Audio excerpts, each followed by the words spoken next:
अस्सलाम वालेकुम नाज़रीन। मोदी का वार कामयाब हो गया। बलूचिस्तान दहशत गर्दी के पीछे कौन है, तमाम हक़ाइक़ सामने आ गए। बलूचिस्तान के अब तक होते हालात का ज़िम्मेदार कौन है, और क्या पाक फ़ौज इस फितने से निपटने को तैयार है, और क्या बॉर्डर पर कुछ बड़ा होने वाला है। अंदर की खबरें क्या कहती हैं।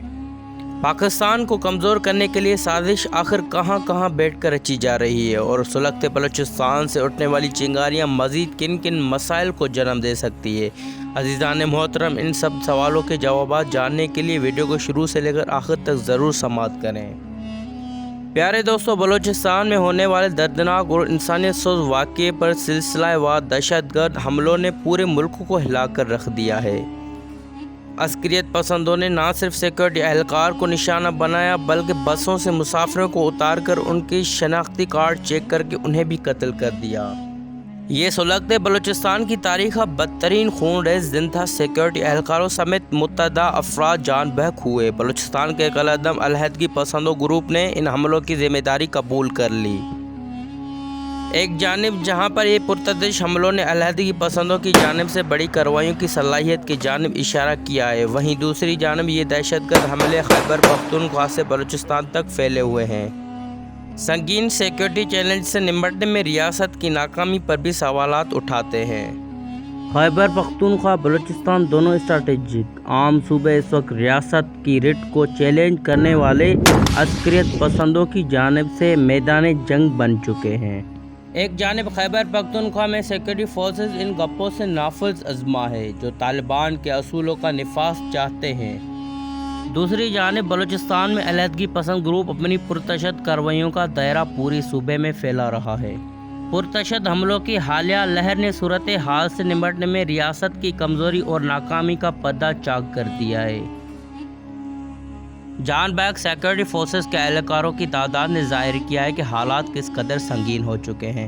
ये तो वाज़ेह है कि बलोच अलहदगी पसंद दहशतगर्द अब इतने मुनज़्ज़म हो चुके हैं कि उन्हें इतनी हिमायत हासिल है कि वो ऐसी कामयाब कार्रवाइयाँ कर रहे हैं। इसमें कोई तहज्जुब नहीं है कि ये तमाम हमले एक ऐसे खित्ते में हुए हैं जो बहुत तवील अरसे से सियासी अदम इत्मीनान का मरकज़ रहा है। नाज़रीन, इस कबल 2 दहाइयों से वक्तन फ़वक्तन इस सूबे में कम शिद्दत हमले होते हैं, लेकिन अब मकामी लोगों में बढ़ते अदम एतमाद के सबब ये बगावत में तब्दील हो रहा है। हालिया पुरतशद्दद कार्रवाइयाँ ऐसे वक्त में की गई जब जनूबी बलूचिस्तान में किए गए अवामी मुजाहरों को चंद ही हफ्ते गुजरे।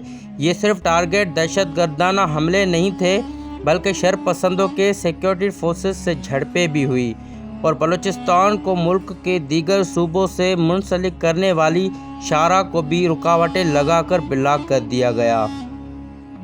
गैर तस्दीक शुदा फुटेजेस में तुर्बत, जो कि सूबे का दूसरा बड़ा शहर है, इसकी सड़कों पर मुसल्लका अफराद को गश्त करते देखा गया।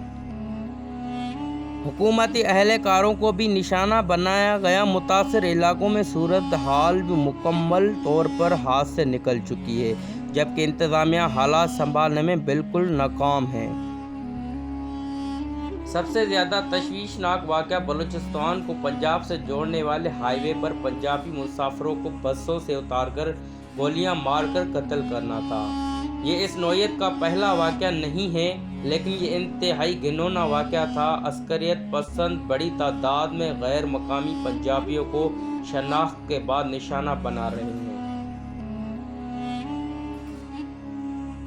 जिनमें ज़्यादातर मजदूर पंजाबी तबके से ताल्लुक़ रखते हैं। इस तरह के हमलों ने अलहदगी और अस्करियत पसंदों को एक हौलनाक रुख दे दिया, और इसमें कोई शक नहीं है कि कोई भी रियासत इस तरह के पुरतशद्दुद हमलों और रियासत के रेट को चैलेंज करने वालों को बर्दाश्त नहीं करती। और इसमें भी कोई शक नहीं है कि रियासत के पास हक है कि वो इस नौयत के दहशतगर्दी को रोकने के लिए ताकत का इस्तेमाल करे। लेकिन साथ ये भी ज़रूरी है कि बलूचिस्तान में पाए जाने वाले सियासी इस्तिताब के वजूहात पर भी गौर किया जाए कि आखिर बगावत में इजाफत क्यों हो रहा है। ताकत के इस्तेमाल के बावजूद रियासत बलूचिस्तान में बढ़ती बगावत को दबाने में नाकाम रही।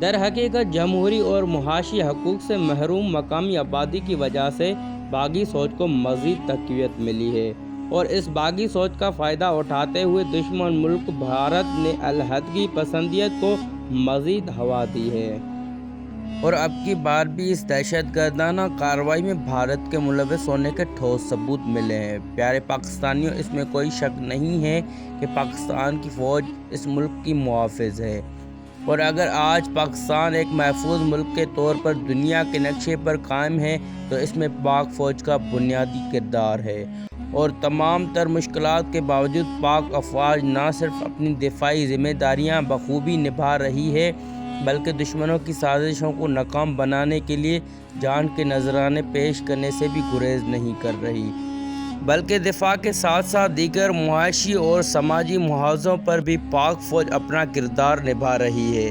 گزشتہ کچھ عرصے سے پاکستان کے مختلف علاقوں خصوصاً KP اور بلوچستان میں دہشت گرد ایک بار پھر سرگرم ہو رہے ہیں۔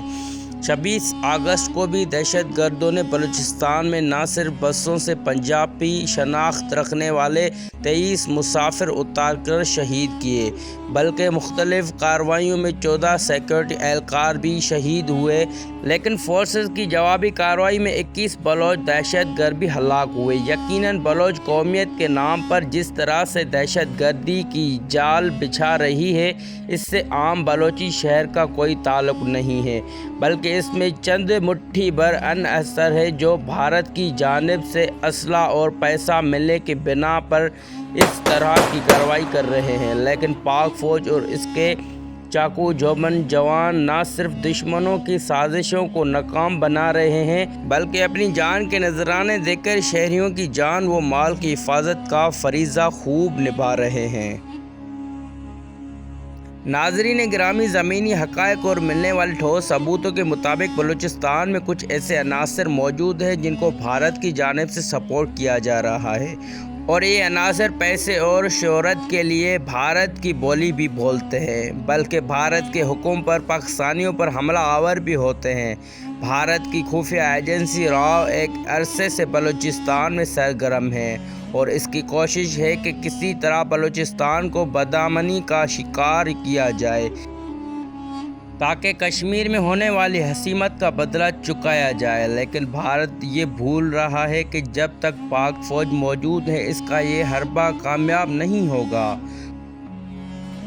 کچھ دن قبل پاکستان کی فوج کے سپہ سالار جنرل سید آصف منیر نے نوجوانوں سے خطاب کرتے ہوئے کہا تھا کہ پاکستان کا مستقبل محفوظ ہاتھوں میں ہے، اور اگر آزاد ریاست کا حال دیکھنا ہے تو لیبیا، شام، غزہ اور کشمیر کے عوام سے پوچھو۔ نوجوانوں سے خطاب میں جنرل آصف منیر کا کہنا تھا کہ زندگی ایک امتحان کا نام ہے، علم انسان کو دوسروں سے ممتاز کرتا ہے۔ Army chief general Asif Munir نے قرآن کی آیت پڑھ کر سنائی کہ کیا لوگ یہ سمجھ بیٹھے ہیں کہ صرف یہ کہنے پر چھوڑ دیے جائیں گے کہ ہم ایمان لائے اور آزمائش نہ ہوگی، اور انہوں نے کہا کہ پاکستان کا سب سے بڑا اور قیمتی سرمایہ ہمارے نوجوان ہیں، ہم کسی صورت قیمتی سرمایہ نوجوانوں کو ضائع نہیں ہونے دیں گے۔ ان کی بات بالکل درست ہے کہ جس طرح نوجوانوں کو بلوچستان میں برگلایا جا رہا ہے اور انہیں جس طرح سے سہانے خواب دکھائے جا رہے ہیں وہ ان کے لیے ڈراونے خواب ثابت ہو سکتے ہیں، کیونکہ پاکستان کی اہمیت اور آزاد ملک میں رہنے کی قدر اور قیمت ان لوگوں سے پوچھنی چاہیے جو غلامی میں جی رہے ہیں۔ بھارت جس کو بلوچستان کا اتنا درد ہے، اس کے اپنے ملک میں اس وقت مسلمان غلامی کی زندگی گزارنے پر مشکور ہو رہے ہیں۔